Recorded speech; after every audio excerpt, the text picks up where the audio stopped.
nakatingin ka pa rin.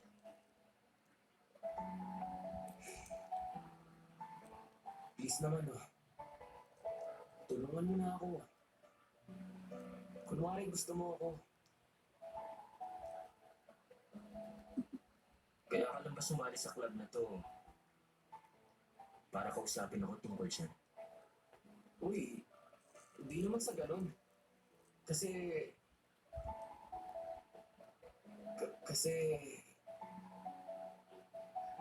Oo na, inaamin ko. Ngayon alam mo na kung bakit.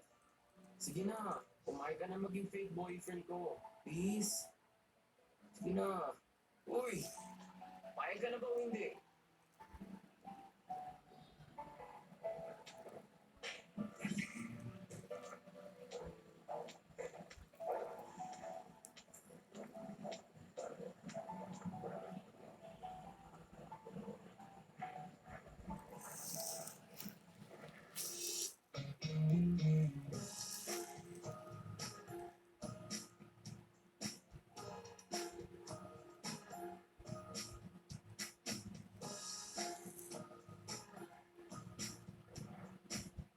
Kung makakapasa ako, papayag ka bang maging fake boyfriend ko? Pero kung bagsak ka, tatagtanan mo na ako. Deal. Okay lang yan, no? Kung bumagsak tayo, edi maghanap na lang tayo ng ibang club na sasalihan.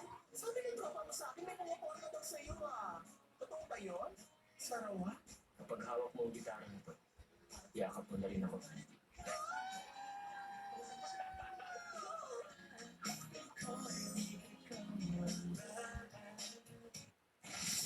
Tonight, Filipino fishermen head to the West Philippine Sea to challenge China's fishing ban.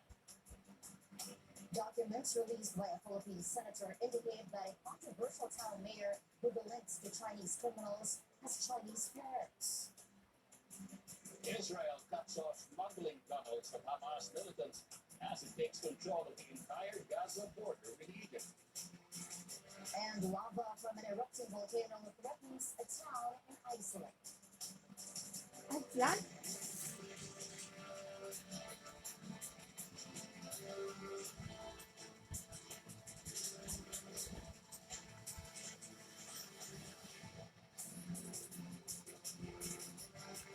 Good evening, I'm Tony Velasquez. On our broadcast tonight, an expedition of Filipino fishermen sails to the West Philippine Sea to challenge China's new restrictions in the disputed waters. Jervis Malahan has tonight's top story.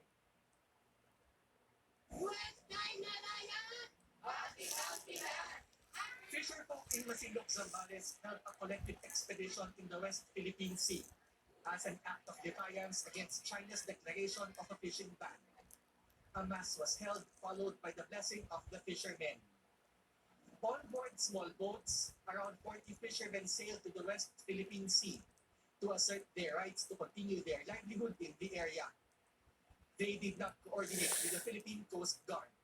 Most of them have been fishing in these waters for decades. Wala naman naman natin. So, pag-uwi tayo sa sarili natin lugar, parang napakapangit naman yung pakinggan. Oh, Sila man. yung dumadayo dito, parang sila pa yung nangigipit sa atin. Kasi dito po yung hanap buhay natin. So, kung hindi po tayo papalaot, ano po yung papakain natin sa pamilya natin? Youth groups and some reporters joined the mission. Kabataan Party List Representative Raul Manuel said this is his first time to go to the West Philippine Sea. Magpapakita ito ng suporta sa karapatan ng ating mga islang Pilipino na mangisda sa ating mga karagatan. Ayaw natin na matanggalan ng kabuhayan yung ating mga mangisda. Fisherfolk Group Amalakaya said they are not recognizing China's fishing ban and they are not deterred by the threat of detention. Hindi makatao at walang katarungan. O ano daw ang second option mo? Sabi, kita is mo. Computer science. Nationality, may bantat. Pero walang magagawa mga isla kundi tutulad to. O, sagutin mo si kita is mo. Tinatanong ko. Ala, in-uninstall ko messenger ko. Ha? In-uninstall ko messenger ko. O, i-on mo uli. Ayan o. Na basihan at ang Pilipinas lamang ang may karapatan ng gumawa ng mga sabihin natin polisiya Please, please, please, please, please, please, please, please, please. ng ating bansa. practices and resources, ay patuloy tayong gagawa ng mga programa Oh, para mabigyan natin ng suporta ang ating mga mangingisda. But China asserts the Philippines should not worry about its new rules, which allows its Coast Guard to detain foreigners suspected of trespassing in the O South kala daw ba China Sea. niya FA ka? Ano yun? Ha? Ano yun? Ano yun? Sabi mo FA. Ano yun, FA? Flight attendant. No. It is not China, but the Philippines that frequently provokes the escalation of the O situation. pwede pa daw ang computer science. So ibig sabihin, hindi rin siya agree nursing ka. Grabe, mga hater. China's foreign ministry made those remarks in response to President Ferdinand Marcos Jr. calling Beijing's new rule an escalation. Oh my God. The policy will Oh my take God. effect on June 15. Meanwhile, National Security Advisor Eduardo Oh Paño my appealed to God. Filipinos to show their love for the country by displaying the Philippine flag amid Manila's maritime row with Beijing. Oh The call my was God. made in time for the annual observance of the National Flag Days. The late President Fidel Ramos signed Executive Order 179 Kaya mas madaming pera sa computer course, hindi pa pagod. Sabi ni Kais mo. Wala naman ako computer. Computer? Wala, I'm broke. Magkakaroon ko ng computer. Documents reportedly showing the Chinese parentage of controversial Bambantang Mayor Alice Guo are released O, by the basahin mo Philippine ang mga Center comment for ni Arrest Tita the Is mo. Chinese O, criminals in the country. uy. The Philippine report. In the incorporation Tumagod ka papers of dyan. the QJJ group of companies owned by the family of Bamban Tarlac Mayor Alice Guo, aside from her siblings and father, Wala akong devices. is a Chinese woman Wala named akong Wen devices Yi para Lin. sa computer Lin is also an science. incorporator of QJJ Farm, which Guo owns. O, ang hanapin mo daw ngayong course na hindi na mapapagod Lin balik is ang an trabaho. incorporator in at least Mas lang. 7 of Guo's businesses. The senator suspects Lin could be Guo's mother. Ontiveros believes Guo, who has lied about her siblings, could also be hiding the identity of her mother. The senator maintains identifying Guo's mother is crucial since this will prove the mayor's lineage. On Wednesday, Senator Sherwin Gatchalian made the same speculation. In a statement, Ontiveros said a source told them that Guo's mother was called Winnie, prompting the senator to ask if that is a Filipinized version of Ling Wenyi. Ontiveros points out, if Guo's mother is proven to be Chinese, there will no longer be any basis for her Filipino citizenship, since her father, Jiu Nangzi or Angelito Guo, is also Chinese. This would also put into question Guo's election victory. Kung mapatunayan, ma-establish na pati yung kanyang ina ay China, talagang paano niya masasabing Filipino citizen siya? Mag-fall into question. Bakit siya nakatakbo at nanalo bilang mayor? On June 5, senators will have an executive session or closed-door meeting with various government agencies such as the Department of Justice and Philippine Amusement and Gaming Corporation. The meeting will tackle issues concerning allegations of spying, activities targeting state communications, and even hacking of government websites. Iniimbestiga yung mga anggulo na di umano mayroong surveillance activity sa Philippine government communications ang ginagawa daw sa Bamban. At meron din daw mga pag-hack ng ilan sa mga government websites natin na nagmumula daw sa Bamban. Also expected to be discussed is the possible connection of Mayor Guo to illegal pogos. According to Senator Risa Ontiveros, through the executive session, they will be able to determine who else to invite to the next hearing and what issues to include in the committee report. She said the goal of the committee is to determine if there are laws and regulations related to pogo which have been violated. For Senator Loren Legarda, national security is on the line.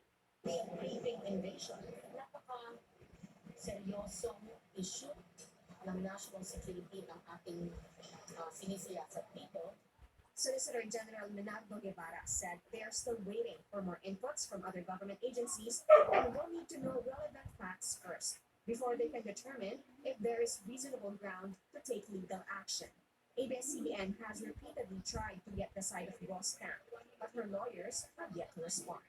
Victoria Tulad, ABS-CBN News. A Chinese national arrested by Philippine police in Makati City insists he is not a spy. A complainant had accused Jiu Nangzi of forcing him to bring devices to public places where cell phones and other electronic devices could be hacked. Mm. Authorities are now examining the gadgets seized from Liu. He denies that he's a Chinese spy and claims he's legally employed by an offshore gaming operator. A Filipino priest who documented alleged extrajudicial killings in Davao City has died at the age of 69. Redemptorist Father Amado Picardal was said to have died of cardiac arrest near his hermitage in Cebu. Picardal wrote a detailed report in 2017 on the alleged murders committed by the so-called Davao Death Squad.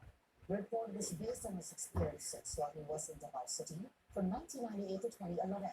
It was part of a complaint filed with the International Criminal Court against the bloody drug war of President Rodrigo Duterte. Picardal was popularly called the Viking priest since he would often ride long distances to highlight his advocacies. He was a witness to a lot of extrajudicial killings na parang almost every day yung dami namamatay. And our congregation is very passionate about working for social justice and peace kasi. So, yun yung talaga yung work of the church kasi we really spoke strongly on this about it. So, it didn't take long that the mayor then take notice of him. The Philippines election chief dismisses as an outright scam a money for victory scheme offered by fixers to prospective candidates. The details from Cherry Ann Torres. This is the prototype automated counting machine rented from Korean firm NOOOO system that Filipino voters will use in next year's midterm elections. Commission on Elections Chairman George Irving Garcia has been showcasing the machine to various groups to show that it is tamper-proof. But while Garcia has expressed confidence over the counting machines, the poll chief is looking at another threat to the integrity of the upcoming elections, poll fixers. May mga naglipanan na sindikato. O kahit mga hindi po sindikato, mga ordinaryong tao na sinasabi may contact sila sa COMELEC, malapit sila sa Information Technology Department people ng COMELEC, o kaya kung sino man yung supplier o yung provider ng COMELEC, kasi may access sila, kaya nilang panalunin kayo kahit hindi magkampanya, magbayad lang ng 50 million, hindi po totoo yan. According to Garcia, he has received reports fraudsters are promising a sure election victory in exchange for 50 to 100 million pesos per client. Garcia notes these election fixers are now operating in Visayas and Mindanao, seeking out potential political candidates. The poll chief is calling on prospective bets to ignore these people since the automated counting machines cannot be manipulated. Yung resibo may QR code po yun. At pagkatapos naka-send to all ang results, ibig sabihin pinapadala po sa lahat ng media entity sa ating pong media server. Meron po tayong majority party, minority party. Meron po tayong citizens act, number, PPSR. Ang pinaka-importante, sa bandang uli, ipapakita po namin sa bawat presinto ang lahat ng balotang pumasok. Garcia says he is now coordinating with the National Bureau of Investigation to find and arrest these so-called fixers. He also calls on the public to expose scammers. The Legal Network for Truthful Elections, or LENTE, says it first heard about election fixers from losing bets in the 2022 elections. LENTE adds COMELEC should help candidates and political parties to familiarize with the automated election system and its security, so they won't be swayed by fixers. The National Citizens Movement for Free Elections, or NOOOO, believes election fixers will be more active during the period for the filing of certificates of candidacy. However, another election watchdog, Contra Daya, believes the COMELEC doesn't need to search far to find suspected fixers. Tapak lang yan. Kaya masakit yan. Hey, Chuk. Maganda na FA eh. Amid the reforms and additional measures to ensure transparent elections, Contra Daya convener Danilo Araw also reminds the COMELEC to be wary of potential loopholes in their policies that candidates might exploit. Sheria Torres, ABS-CBN News. The Philippine Elections Chief calls for a new law that will regulate the social media campaigns of candidates. Election Commission Chair George Garcia notes how social media is the only campaign platform over which the full body has no regulatory power. Garcia says Full regulations automatically cover election bets once they file their candidacies. The Philippines is set to hold its midterm elections in 2025. Timor-Leste's appellate court is expected to decide shortly on the extradition of former Philippine Congressman Arnolfo Teves Jr. The spokesperson of the Philippine Justice Department says the court may decide within the next few weeks. Teves was arrested in March in Timor-Leste, where he had applied for political asylum. He faces multiple murder charges in the Philippines for the 2023 assassination of Negros Oriental Governor Noel Dugano and 9 other persons. Pumasa na po sa first reading na yan sa Ministry of Justice at yung Ministry of Justice mismo sa Timor-Leste ang nag-forward sa ating request sa Court of Appeals. Doon po magkakaroon ng decision whether to deport, extradite, or transfer former Congressman Teves back to the Philippines. The Intelligence Coordinating Agency of the Philippines is investigating 4 of its officers for alleged extortion. They were earlier arrested by the National Bureau of Investigation.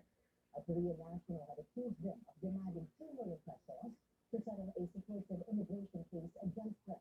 The intel officers have introduced themselves as employees of the Bureau of Immigration and the Office of the President. The victim said the 4 officers had asked for more money after he initially paid them 415,000 pesos. Philippine President Marcos Jr. is set to deliver a keynote address Friday at a security summit in Singapore. He's accompanied by several senior government officials, including House Speaker Martin Romualdez. Pia Gutierrez is covering the president's trip. She joins us now from Singapore. Pia? Yes, Tony, President Ferdinand Marcos Jr. had a series of private meetings on the second day of his 3-day working visit here in Singapore. And in fact, he did not make any public appearances today, and we're still waiting for Malacanang to give details on these engagements. But what we do know, Tony, is that tomorrow, Friday, will be the start of his public event. This will start in the afternoon with his meetings with new from Singaporean Prime Minister Lawrence Wong and President Tharman Shanmugaratnam at the Istana. This will be followed later in the afternoon by his meetings with former Prime Minister Lee Hsien Loong and Lithuanian Prime Minister Ingrida Šimonytė. The president is accompanied by First Lady Liza Araneta Marcos, the French Dito. Jr., Foreign Affairs Secretary Enrique Manalo, and the House Speaker Martin Romualdez. The House Hulugod ko si Thirdy. members of the Philippine Immediate United Ew. with the president according to this staff. However, the highlight of the president's Singapore visit will be his keynote address at the Shangri-La Dialogue of the International Institute for Strategic Studies, considered the premier defense summit of Asia. This will happen tomorrow night. Some 550 government officials, defense and foreign ministers, military chiefs, and security analysts are expected to attend the dialogue, including Philippine Armed Forces Chief of Staff General Romeo Browner. U.S. Defense Chief Lloyd Austin and Chinese Minister of Defense Admiral Dong Jun will also be attending the summit, as well as Indonesian President Prabowo Subianto, who will also be addressing the summit on Saturday.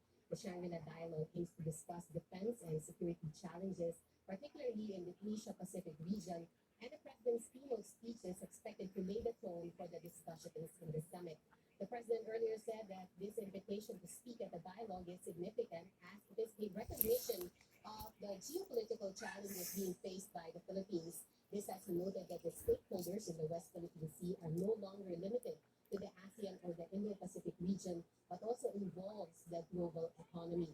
We all know, Tony, that the dialogue is happening amid China's growing aggression in the region, and more importantly, more recently, China's unilateral imposition of a fishing ban in the South China Sea, including parts of Philippine waters. And we expect that in his speech, the president will use the platform to outline the Philippines' position on this issue. The president also said that he will highlight the country's commitment to a rules-based order and multilateralism amid all these geopolitical challenges. Tony? I remember before you flew out to Singapore, Pia, that we were discussing the previous Shangri-La Dialogue, where the current Coast Guard spokesperson for the West Philippine Sea, Commodore Jay Tagala, had confronted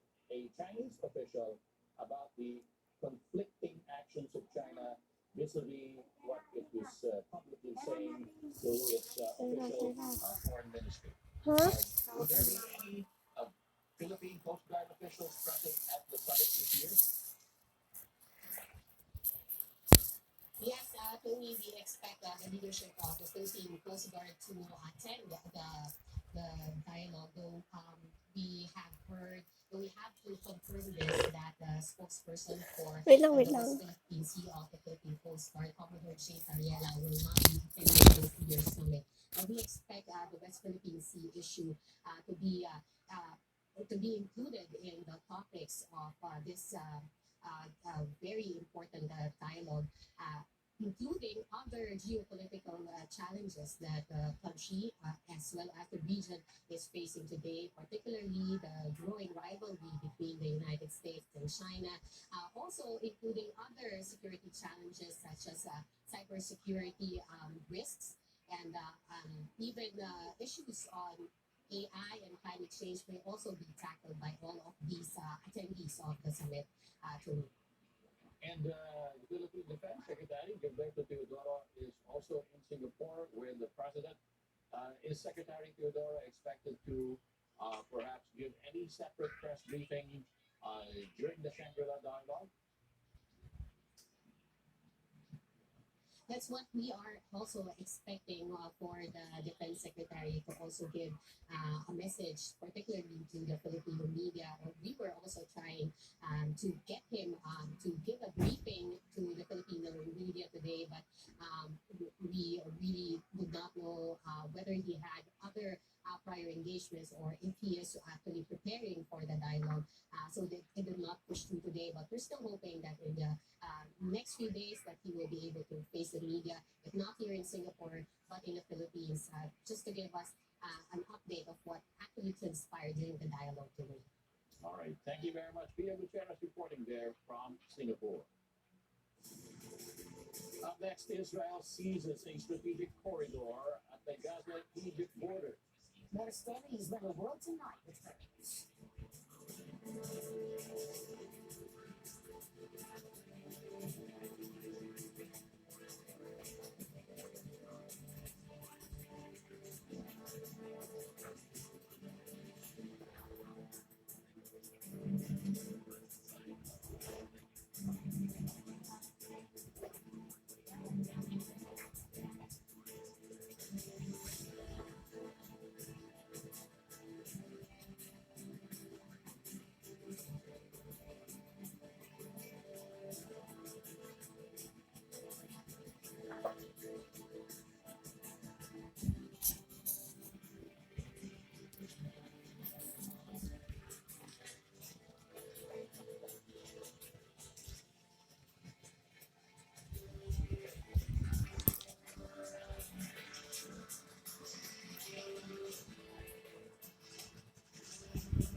Natatakam po ba kayo sa crispy pata?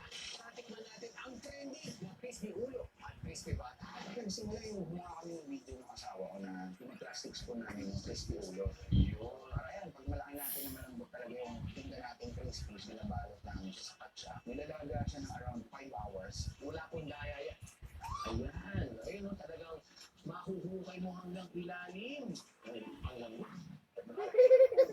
Kaya mo, Sabado na ang 5 ng hapon. Parang nagkakatalo sa mundo. Magkaiba man ang pinanggalingan, sila pa rin ang nagkalinduyan. Ang tambalang inabot ng 1 dekada. I-level up naman nila ang pagiging magjowa. Ang soulmates, Kim Molina at Gerald Napoles sa likod at harap ng camera. Ngayong linggo sa Tao Po! Sa mundo kung saan galing at dedikasyon ang labanan, dinidelay ang serbisyo sa mamayan. Isang pangalan ng pinarangalan. The Mama's Best Actor goes to Isang pagbati kay Piolo Pascual sa pagkakapanalo ng pinaka-prestigyosong titulo bilang Best Actor sa 72nd Famous Awards para sa kanyang napakagaling na pagganap sa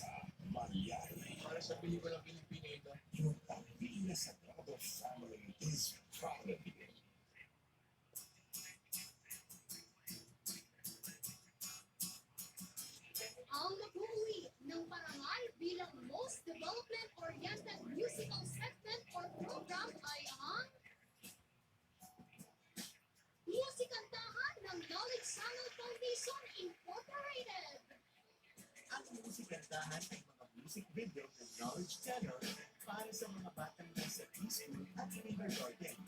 Itinatampok dito ang mga lokal na kanta-atula para sa mga bata na nagpapakita ng kahalagahan at kagandahan ng kultura at tradisyong Pilipino. Maraming salamat sa inyo. Ganda na awards ng UP Las Bases. Ang parangal na ito ay magpapatuloy sa amin at magbibigay inspirasyon na gumawa ng mga biglang kalabas ang content para sa mga bata. Para sa iyo, Fredo, Knowledge Channel po ito. For the past 25 years po ang Knowledge Channel nag-produce na iba't ibang mga palabas para sa mga kabataan, sa estudyante, sa parents, sa teachers, sa aming mga stakeholders. At ganito po klaseng award, yung nag-push pa po sa amin na mag-produce pa ng mas maraming educational content para sa lahat. Ang Ganyan Awards ay dati nang inoorganisan ng UP Los Baños Community Broadcasters Society na kumikilala sa mga nagatang programa at personalidad. Para sa latest updates, bisita sa knowledgechannel.org.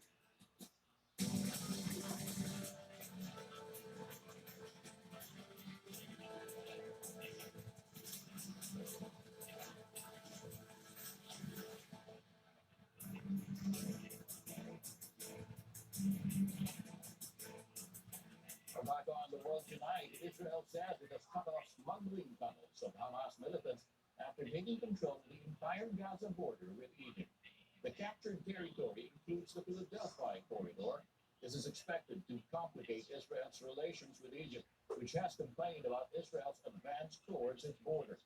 Egypt says any troop buildup in the strategic border area would violate a 1979 peace accord with Israel. The Palestinian death toll from Israel's military operations in Gaza is now more than 36,000. The jury in Donald Trump's hush money trial in New York will reconvene Thursday after failing to reach a verdict on the first day of their closed-door deliberations. Former U.S. President Trump is charged with falsifying business documents to cover up a hush money payment to porn star Stormy Daniels. 14 pro-democracy activists in Hong Kong are found guilty in a landmark subversion trial. 2 others were acquitted. The activists were charged under a national security law imposed by China. They were among 47 defendants who were arrested in 2021. Most of them pleaded guilty and avoided what had become Hong Kong's biggest trial of the democratic opposition. A sentencing of the convicted activists will take place at a later date. If you walk around the city, you see so many empty shops. So we have to do something to revive the economy, to revive the city's vibrancy. And one thing we need is for the people to be free, to be safe. A coastal town in southwestern Iceland is at risk from lava from an erupting volcano. Lava flows are moving steadily along a defensive barrier around the town of Grindavik. Most of the town's 3,000 residents had evacuated before a previous eruption in December. The volcano in the Reykjanes Peninsula has been spewing lava fountains up to a height of 164 feet.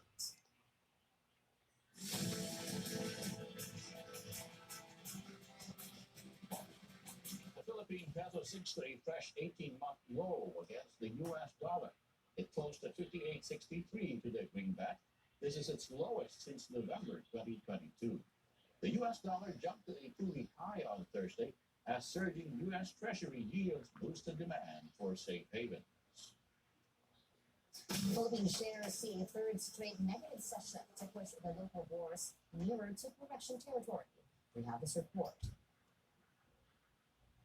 Asian equities joined by bonds saw yet another decline on the penultimate trading day of the month. This was mostly on bets. Global rates would continue to stay up, with key inflation data on the other side of the world this Thursday. Asian currencies also taking a hit as a gauge of dollar strength saw gains for a third session. Here at home, Philippine shares on the brink of entering correction territory, with the main index falling to the 6,300 level. So what's causing the drop? Analyst Nico Sayo says it's still mainly the Philippine peso, which hit a fresh low of 58.73 to the dollar today. When the market moved below that very critical 6,500 level,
During the long dark period of the Great Wars, an elite class of soldier rose from battle.